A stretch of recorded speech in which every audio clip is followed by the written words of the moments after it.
The hot stove is finally heating up. Now, we do have a few other smaller trades to talk about in today's video, but the four-time All-Star, you can make an argument that he has been the best closer of the last half decade. Josh Hader is moving from the Brewers to the Padres, and actually the return that the Brewers got is not too bad, so we're going to break that full trade down in just a moment. Now, if you're brand new to the channel, we do this every single day, so don't be afraid to stick around, hit that subscribe button. Of course, again, we have a lot more smaller trades to talk about, so let's get those out the way first and foremost. Edmundo Sosa, he is going to the Phillies. If you don't remember, Edmundo Sosa in 2021 was one of the more surprising breakout stars in the National League. He was top 10% in sprint speed, exit velocity, and defense. So going into 2022, we had really high expectations. Same for me and Akil Baddoo, but that's what Major League Baseball coaches and coaching staffs do best. They figure out, using analytics, the weaknesses of young players, and they exploit them. Akil Baddoo has been terrible. Edmundo Sosa, he has 3 extra base hits and 122 at-bats, and he's just not getting on base. He's not taking walks, so he can't use that elite speed. He hasn't been good enough to stay on the field to show off that elite defense. There's no room at the end for Edmundo Sosa, and especially with Paul DeJong now raking in AAA and in his first few games back with the Cardinals, there was no room, so they shipped him to the Phillies, and the Phillies are just hoping that they can get even 70 to 75, 80% of 2021 version of Edmundo Sosa, and if they get that, that is going to be an upgrade in the middle infield spot. I don't know if they're going to play Bryson Stott less, or maybe they're going to move Didi to third base because Alec Boehm is horrific as a defensive third baseman, but he has been better as of late, so I want to tip my cap to him. Moving on to another trade that I want to talk about, Chris Martin. He is one of my favorite pitchers to use in MLB The Show. The reason why, for those of you who don't play video games, it's because he's nasty. At 37 years old, he has an incredible 11.5 strikeouts per 9, so the dude, even though he does have a problem with giving up walks sometimes and maybe allowing the crucial unlucky home run, he is completely nasty. Again, an 11.5 strikeouts per 9. He throws 97, 98 miles an hour as a 37-year-old. And what do the Dodgers do best? They turn old, decrepit relief pitchers into superstars. They turn underachieving starters into all-stars like Andrew Heaney. He's been really good. Tyler Anderson is the perfect example.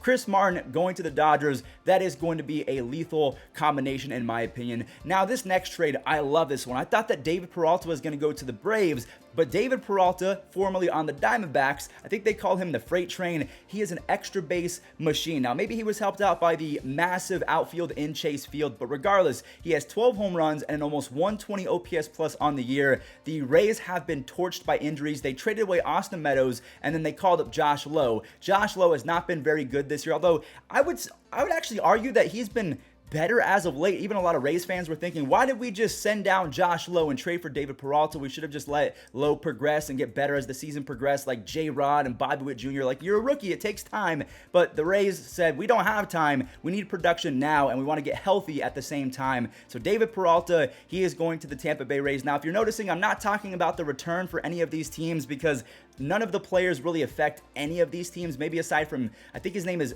Romero of the Phillies going to the Cardinals in exchange for Edmundo Sosa. Every other player is just kind of in my opinion. Now, one player that is going to make an immediate impact, we have Scott Ephross of the Cubs. I just found out he existed. I feel like a lot of us did in a recap a few days ago. He picked up his second save of the year for the Cubs, and that's when I discovered him. Scott Ephross, in 58 big league innings, has a 10.5 strikeouts per 9 and a 2.91 ERA. He throws from a weird angle. This guy is as deceptive as they get. He is going to be a stud for the Yankees, in my opinion. This is Brian Cashman at his best because he somehow is able to identify bullpen talent better than anyone in Major League Baseball, at least in my opinion. So all the teams that we've talked about, the Phillies, the Dodgers, the Rays, the Yankees, all of those teams are in playoff contention, and all of these trades have made them better. Edmundo Sosa, if he can recapture some of that magic from a year ago, that is going to be a plus for the Phillies. Chris Martin, with the voodoo devil magic that they do in LA, he could turn into a strikeout machine and then some, going from like an 11.5 strikeouts per 9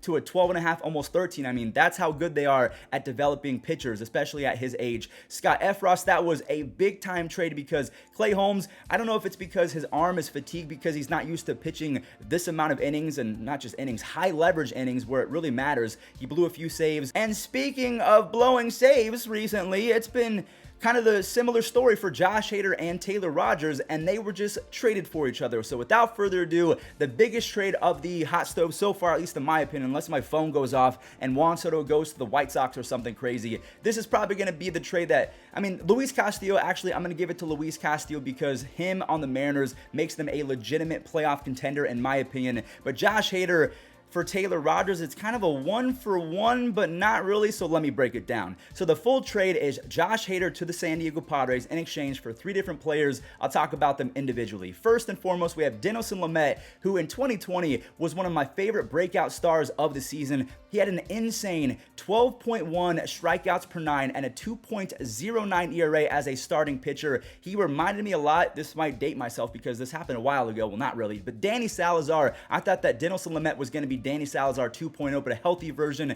Just unfortunately, the back half of that last sentence, you know, if he was healthy, that has not happened. I feel really bad as well because he has stuff. He has the nastiest stuff, honestly, in my opinion, for any starting pitcher in baseball because he can throw 101. He has a devastating mix of off-speed pitches, but because he can't stay healthy, his arm has really betrayed him over the last few years. He has not been able to repeat that success that he had in 2020. But if the Brewers can figure him out, what do the Brewers do best along with the Dodgers? They find pitchers and they turn them into workhorses. So the Padres, they are known for development per se, but the Brewers and the Dodgers, as well as the Guardians and the Rays, they are the cream of the crop in terms of developing pitchers, so I really like this for Lamet. Now, we also have one interesting player before we talk about Taylor Rogers, Estuery Ruiz, one of my favorite prospects in baseball. In 77 games, I mean, I don't think you guys are ready for these stats. In 77 games in the minors this year between AA and AAA, the kid hit .333 with 23 doubles, 13 home runs, and 60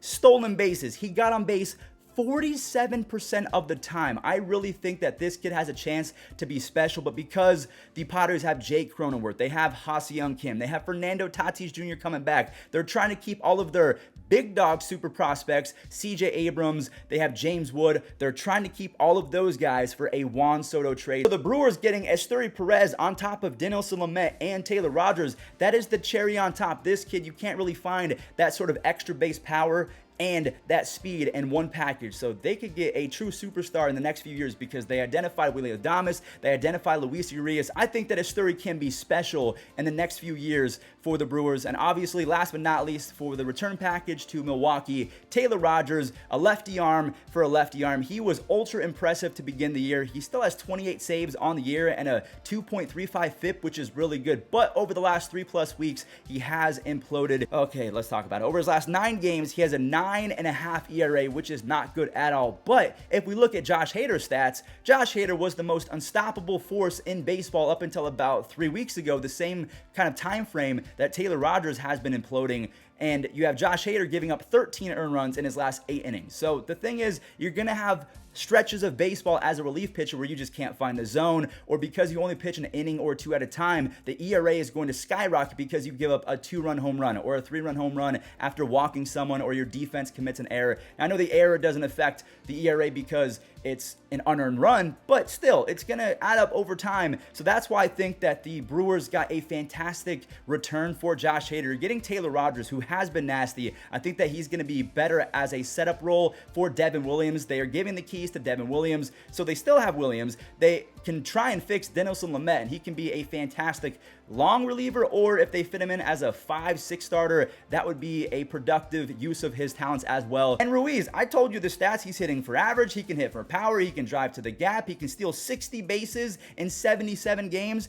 and he can take a walk as well. So I really like this return for the Brewers. And Josh Hader, again, he's an older relief pitcher. It's not like he's going to get better and better as the years progress. He's been very solid ever since he debuted a couple years ago. But to me, this is why the Baltimore Orioles should be taking notes and be actually looking for a replacement for Jorge Lopez. Maybe it's Felix Bautista, and they can use Bautista as the closer for the remainder of the year, because in my opinion, Jorge Lopez, he throws a 100-mile-per-hour sinker, and they could probably get about the same amount of value in return as what the Brewers got for Josh Hader. Maybe that's me talking out of my you-know-what, but Jorge Lopez has been better than Josh Hader this year that is is a fact. So maybe the Orioles use this as their precedent and they go out to the Yankees. They go out to another team that is in desperate need of a back-end reliever. So let me know in the comments, what do you make of all these trades? We have Muno Sosa to the Phillies, Chris Martin to the Dodgers. We have David Peralta to the Rays, Scott Effross, which I think is a very underrated trade that no one's really talking about. He goes to the Yankees, and Josh Hader is going to the Padres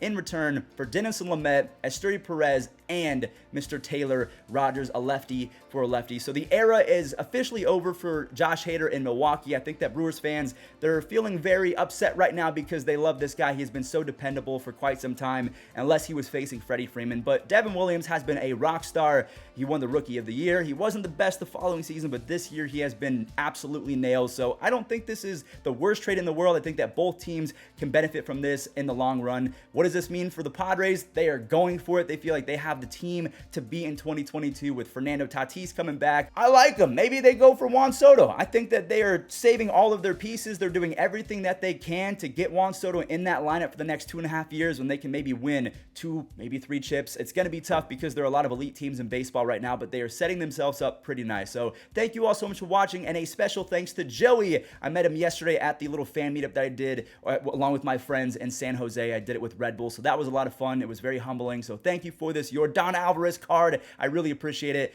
Again, let me know your thoughts in the comments below, and hopefully I can make a second video today talking about more trades because the hot stove ends tomorrow. I want it to get even hotter. Thanks for watching.